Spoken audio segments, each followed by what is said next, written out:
When I was about 11, my family and I moved into a new home in Los Angeles. It wasn't anything too big, just a one-storied home appropriate for a family of 3. I attended a private school in the city and was a naturally socially awkward child. This will be important in the story later.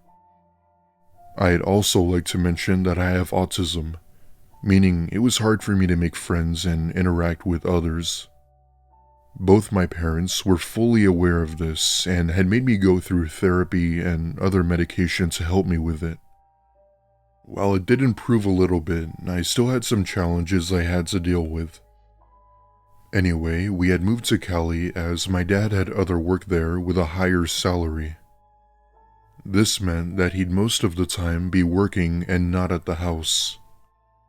I mean, my mom would sometimes watch over me, but she worked too and would sometimes have to get a babysitter. My current babysitter, who I adored, had recently moved over 2,000 miles away for a better job. It was sad, but that was the reality, and we had to find another sitter. Eventually, my mom had found me a new sitter who wasn't like the old one, but was still manageable. Her name was Luna, and she claimed to be just 19 years old. She was nice, but had a few issues that I began to take notice from for the first few visits. While it wasn't anything too concerning, they were very much noticeable. At first, it was relatively minor things like twitching and loss of focus. However, these things began to turn into bigger problems, all the way from talking to herself to sometimes asking me weird questions. I could only assume that she had some sort of disorder and remembered feeling sympathy toward her. The first night I met Luna was when both of my parents had their anniversary and another time where they both had work. I'd say these tics didn't arise until the third visit of babysitting where I started to take notice. But the more she babysat me, the worse the tics would get. It wasn't until one night though, where she did something that really pushed the limit. It was Valentine's Day of 2014 and my parents had gone out in the city for a nice dinner. This meant that I would be home with Luna until they got back. For the first hour, she helped me with my homework and then we played a game. Things went well for the most part, and even though I barely interacted with her, I wasn't rude. I remember giving her a hard time when it was my bedtime that night. It was stupid of me, but keep in mind, I was an 11-year-old boy that didn't want to sleep. Eventually, however, I ended up complying and went to sleep without any problems. Looking back, however, I'd say I slept for a good few hours or so before I awoke to my bedroom door being opened. Thinking it was just a draft, I thought nothing of it and went back to sleep. However, that was when I hear my door open a little more and there was someone standing in the corner of my room. The figure then slowly walks over toward me, coming to a complete stop. At first, I couldn't see who it was, but as my eyes adjusted to the darkness, my light from my nightlight revealed Luna standing at the edge of my bed. I turn on my light and Luna immediately apologizes, telling me she's sorry and that she tends to sleepwalk. In her hand was one of my dad's power drills with the battery taken out. She went on with more excuses while trying to tell 2 separate stories about why she had it. Of course, being only 11, I had my suspicions, but it wasn't enough to see her as a threat. Later that night, my parents had come home and paid her. It wasn't until the next morning where I woke up and told my parents about Luna and what she did. They, of course, flip out and attempted to call Luna multiple times. My mom had also found empty bottles of her prescription medication gone. However, Luna denies any wrongdoing and police couldn't actually do anything since she technically didn't commit a crime. It all makes no sense and it doesn't till this day. Luna never babysat for me again after that, and I hope I never see or hear from her again. I still will never know for sure what she was planning on doing with that power drill, and it still haunts me from time to time.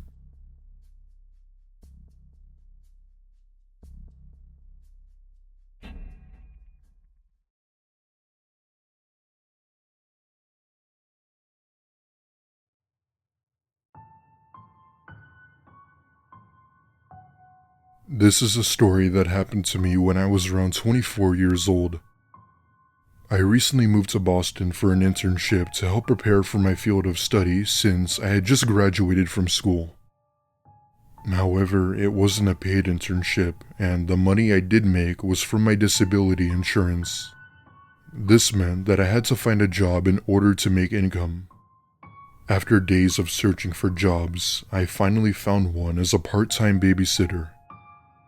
I was good with children and figured babysitting wouldn't be bad for a first job. However, little did I know that those expectations were far from true.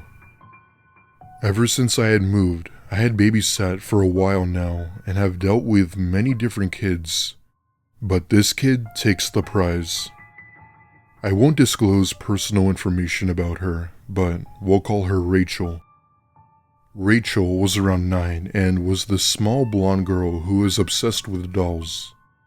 She basically liked any type of dolls. Antique dolls, rag dolls, Barbie dolls, you name it. One time, I had babysat for her for 2 days as her parents would be out of town. She was nice, but wasn't very talkative and just mainly played with her dolls and tended to them. I would be staying in the guest bedroom, and, of course, there were dolls. I remember this one porcelain doll sitting on a chair beside the bed I'd be sleeping in. It was a very unnerving doll, the type where it felt like you were being watched by it whenever you moved. I thought nothing of it and just got ready for bed and made sure Rachel was asleep. It was around 11 p.m. and I had got ready for bed and went to sleep with ease. I'd say I slept for a good hour or so before waking up to the sound of something in the room. I wake up and take a look at the clock and saw that it was 1 a.m. The second I turned on the light, I take a look around the room and see that the doll's head had been rotated backwards. Thinking it was probably Rachel pulling a joke, I turned the doll's head and went over to her room. However, Rachel seemed to be fast asleep and didn't seem like she had gotten out of bed. I shut her door and go back to my room, and the doll had now fallen off the chair. I didn't even dare touch it and just shut the door and slept on the couch. When morning came, I wasn't gonna bother Rachel with questions about the doll, so I ignored it and waited for the parents to arrive. I got paid and left the house and refused to babysit for Rachel again. When they did call me, I simply declined and claimed that I had gotten another job. I haven't experienced anything paranormal like that again, and I have moved past it. This story has shocked me to my core ever since, and I've even developed a fear of dolls. Whenever I see one, I always walk away.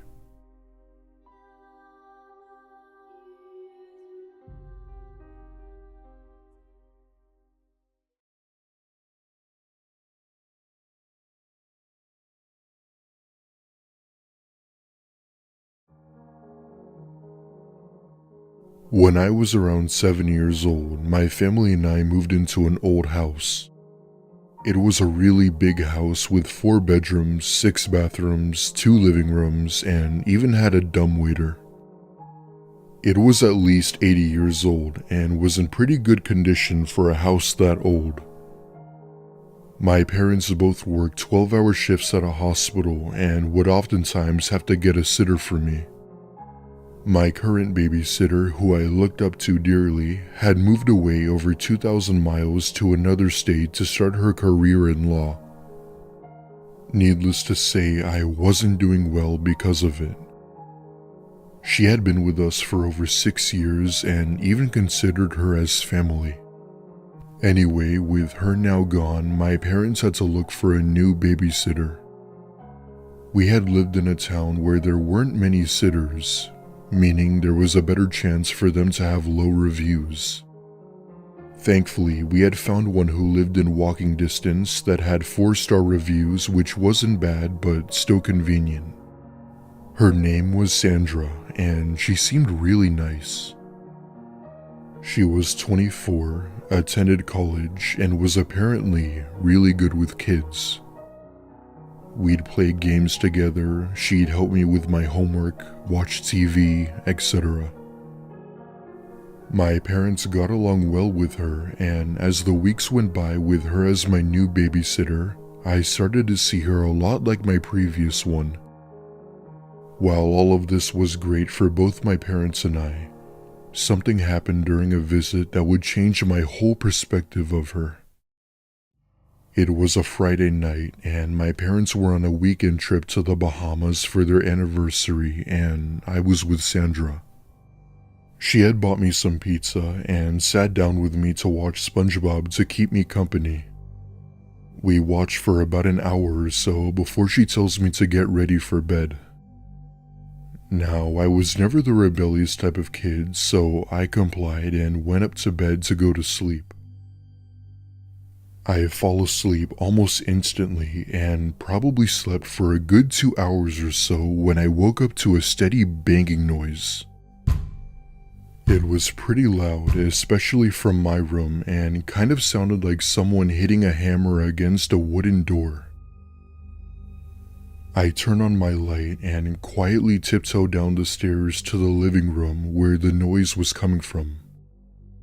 I descend into the living room where the light was on, and what I saw next will forever stay with me. Sandra had been facing the back door while forcefully hitting her head on it. On the floor was a small puddle of blood that was coming from her nose, as well as blood dripping down the door. Being only 7, I tried to process as to what I was seeing, but I was just simply petrified. I let out a loud scream across the house and got on the house phone to dial 911. I spoke with the operator, trying my best to describe what it was that I was seeing. All the while, I'm screaming at Sandra to please stop, but she didn't seem to care or acknowledge me. I'm still on the phone with the police, giving them my address and to please come as soon as possible. The police heard the banging in the background and arrived in minutes with 3 officers restraining Sandra. She tried to resist no matter what, leaving one of the officers with no choice but to tase her. They called for an ambulance, and one of the officers called my parents, letting me know the situation. That night, my aunt came to stay with me at her house until my parents got back. As for Sandra, she had been rushed to the hospital where she regained consciousness and suffered from severe injuries. According to my parents, Sandra doesn't remember any of it or what had happened. All she remembered was her on the couch with her phone when she felt dizzy and got up until everything went black. Till this day, it's still unclear as to what had happened that day or what it was. Either way, it's one of the most horrifying encounters I've ever witnessed.